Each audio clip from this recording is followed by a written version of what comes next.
Claro, exacto. Yo decía que hay un gran desconocimiento de la adolescencia y la realidad es que consideramos a la adolescencia un problema, los padres, cuando en realidad es un periodo magnífico de aprendizaje en la vida humana. Pero solo que tenemos que conocer de qué se trata ser adolescente.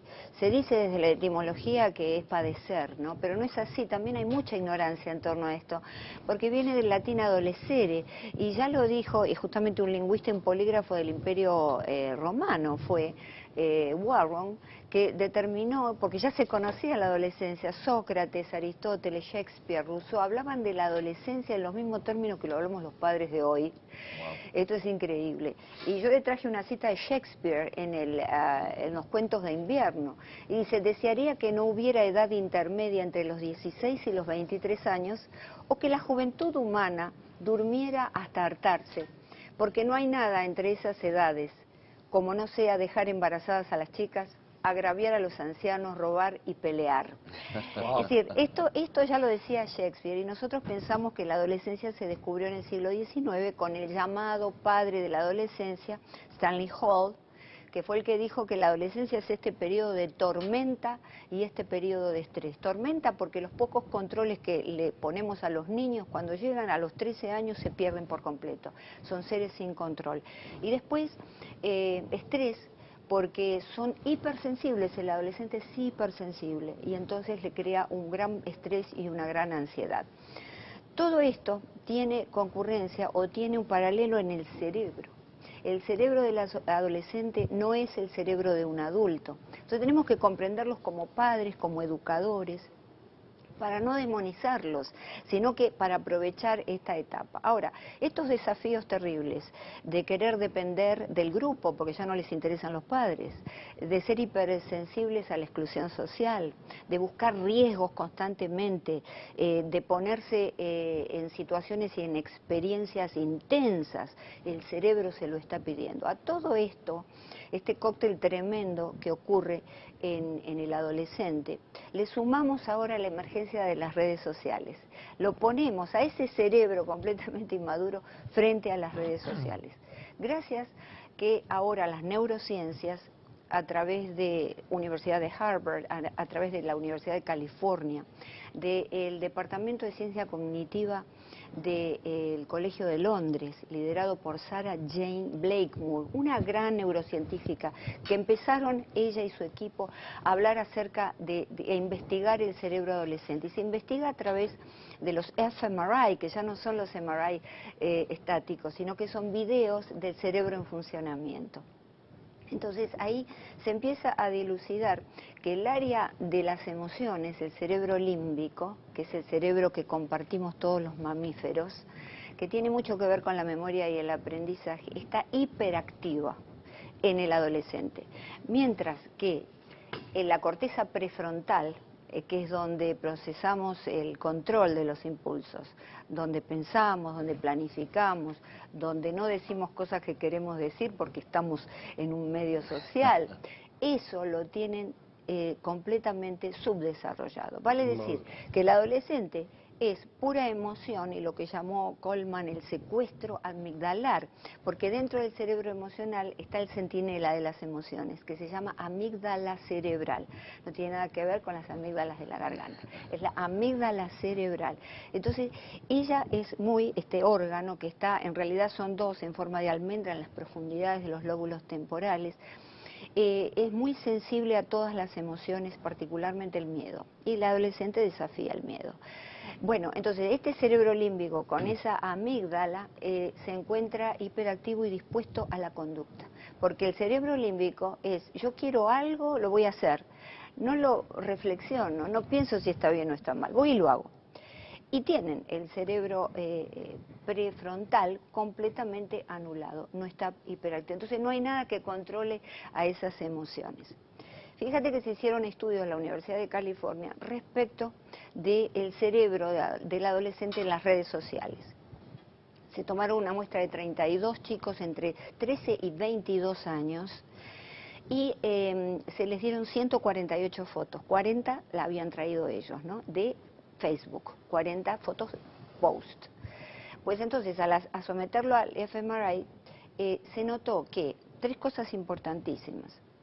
Al ver un like y una foto que les gusta, se activan los mismos circuitos en el cerebro que se activan frente a la ingesta de cocaína. El segundo es que ocurre un secuestro amigdalar, que ya lo hablamos, en donde solamente está focalizado en ver esa imagen, no hay ninguna reflexión y hay un efecto conformidad. Tampoco discriminan si son imágenes de violencia, imágenes de sexo. Sencillamente, si la foto es popular, pues allí le ponen el like.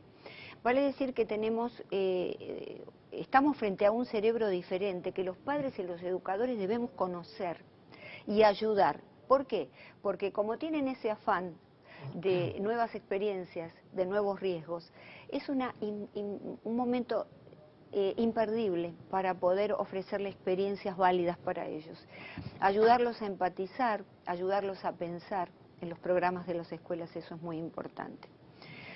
Vale decir que estamos frente a un cerebro que tiene, digamos, porque ocurre en la adolescencia también, una disminución de la sustancia gris y una gran evolución de la sustancia blanca que recubre los axones de las neuronas, ¿no? Que son, bueno, entonces empieza a desarrollarse lentamente, pero resulta que esa sustancia blanca termina de bañar las zonas del cerebro prefrontal alrededor de los 30 años, que lo habíamos hablado en otros programas.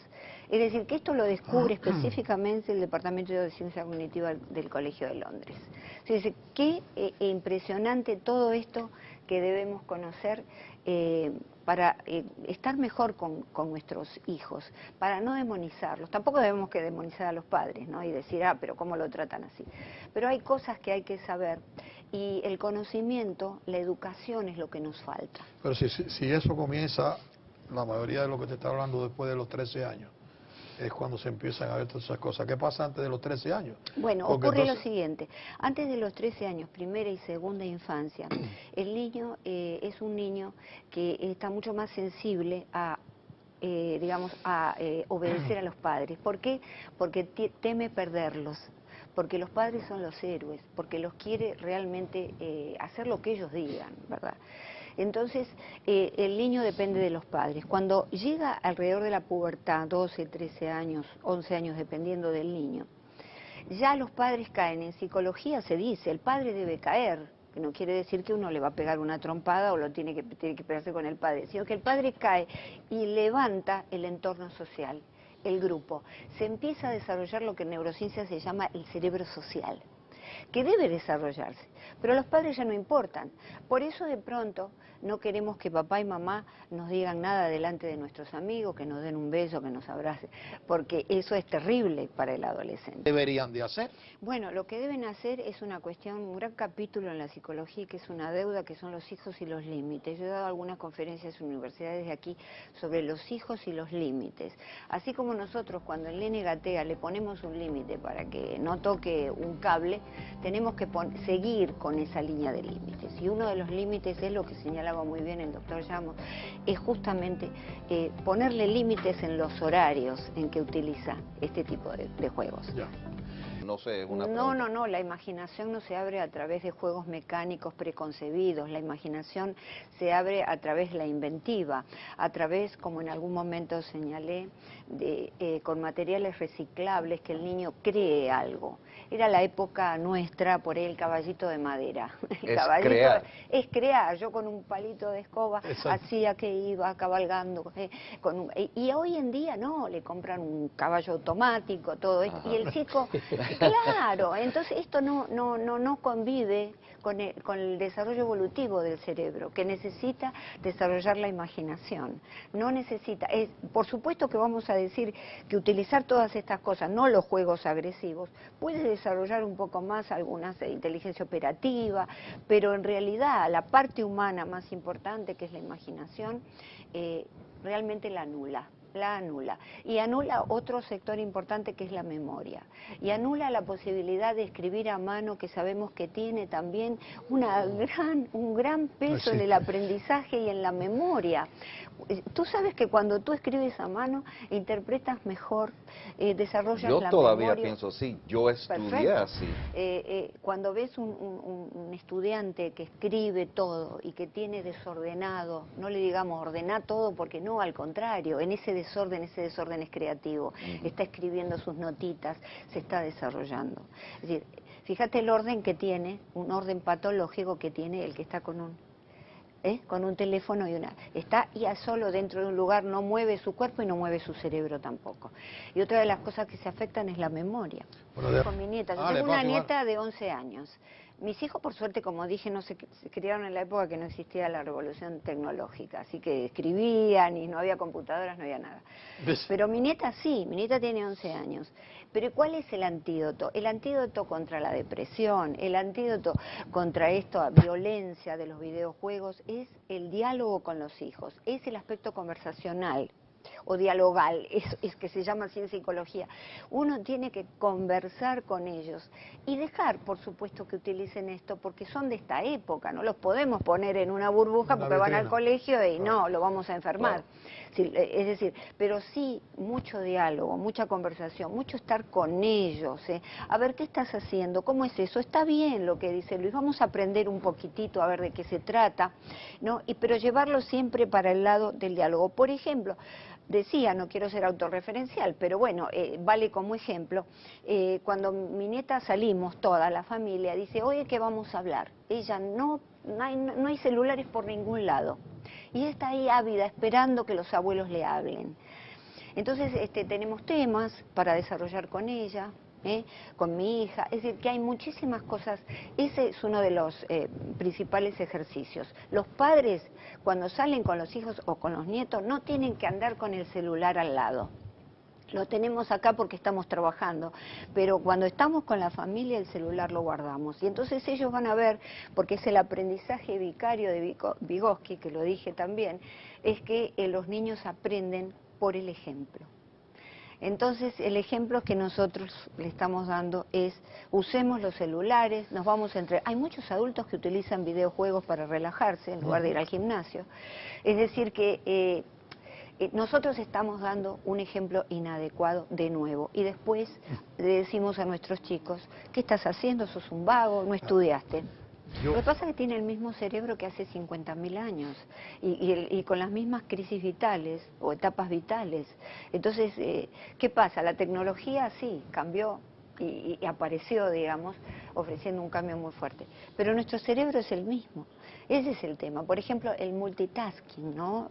Que es lo que hacer muchas cosas al mismo tiempo. Esto es algo que los adolescentes aprenden de nosotros, pero resulta que el cerebro, desde las neurociencias de nuevo, no está adaptado para hacer varias cosas al mismo tiempo. Tenemos la sensación que lo hacemos, pero a un costo de estrés, a un costo de ansiedad muy grande. El cerebro está adaptado exclusivamente para focalizarse en una sola acción. Entonces, nosotros somos los primeros que tenemos que enseñarle a nuestros hijos todo esto. Especialmente no manejar y mandar un texto. Bueno, pero si no hacemos el esfuerzo, por ejemplo, llegamos a casa y queremos sacarnos los zapatos, bañarnos, ver televisión, el programa que queremos o lo que fuere.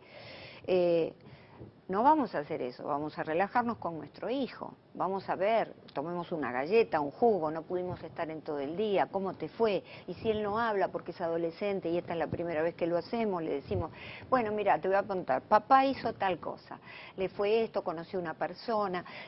Toda esa especie de mini day, de mini biografía que le vamos a hacer del día. Y él con el tiempo va a empezar a contarnos y va a amar ese momento. Porque ¿qué sucede? Tenemos en el cerebro del adolescente, está la dopamina y la oxitocina. La dopamina, la hormona de la felicidad, la oxitocina, la hormona del abrazo y del amor, que solamente se desarrolla cuando ellos se juntan y charlan entre sus compañeros. Es decir, que nosotros podemos hacer lo mismo, intentar rescatar y disparar esas hormonas, mostrándoles que los queremos. Hola, ¿cómo estás, hijo? Papá estuvo todo el día pensando en ti, mirá, pensé que vamos a charlar ahora.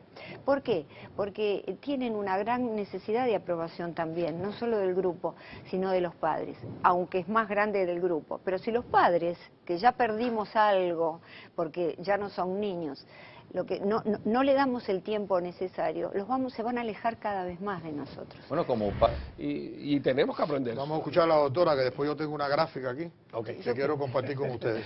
Lo que quería rescatar lo que dijo el doctor Llamos de la cena familiar, ¿no? Que tú también estás de acuerdo. La cena familiar es muy importante. ¿Por qué? Desde el punto de vista de la psicología, cuando estamos el niño o el adolescente reunido en una mesa, se lleva la comida a la boca mirando al padre. Entonces, alimenta su organismo físico, pero al mismo tiempo que mira al padre y lo escucha, aunque parece que no lo escucha, se lleva a su organismo psicológico al padre adentro. Eso se llama internalización. Internalizar al padre, y el padre se transforma entonces en un escudo protector. ¿En un escudo protector contra qué? Contra las posibilidades reales en la vida de poder agredirse o agredir a los demás. Siempre ese es el límite fundamental, ese padre internalizado, esa imagen que está adentro. Por eso es tan importante la comida. Por eso debemos intentar, aunque sea compartir un café, un jugo, lo que fuere, 10 minutos o 15 minutos. Esto lo he recomendado a muchas personas. Y tú no sabes con adolescentes el resultado que ha tenido. Inclusive alguien que nosotros conocemos, yo le recomendé esto a su hijo, con el cual estaba desconectándose, y realmente dio resultados maravillosos. No. Es decir que tratemos de reinstaurar esto de comer, aunque sea un jugo de unas galletas, mirándolo a los ojos, y si él no mira nada, bueno, pero nos está escuchando. Claro, no, la vida no es blanco y negro.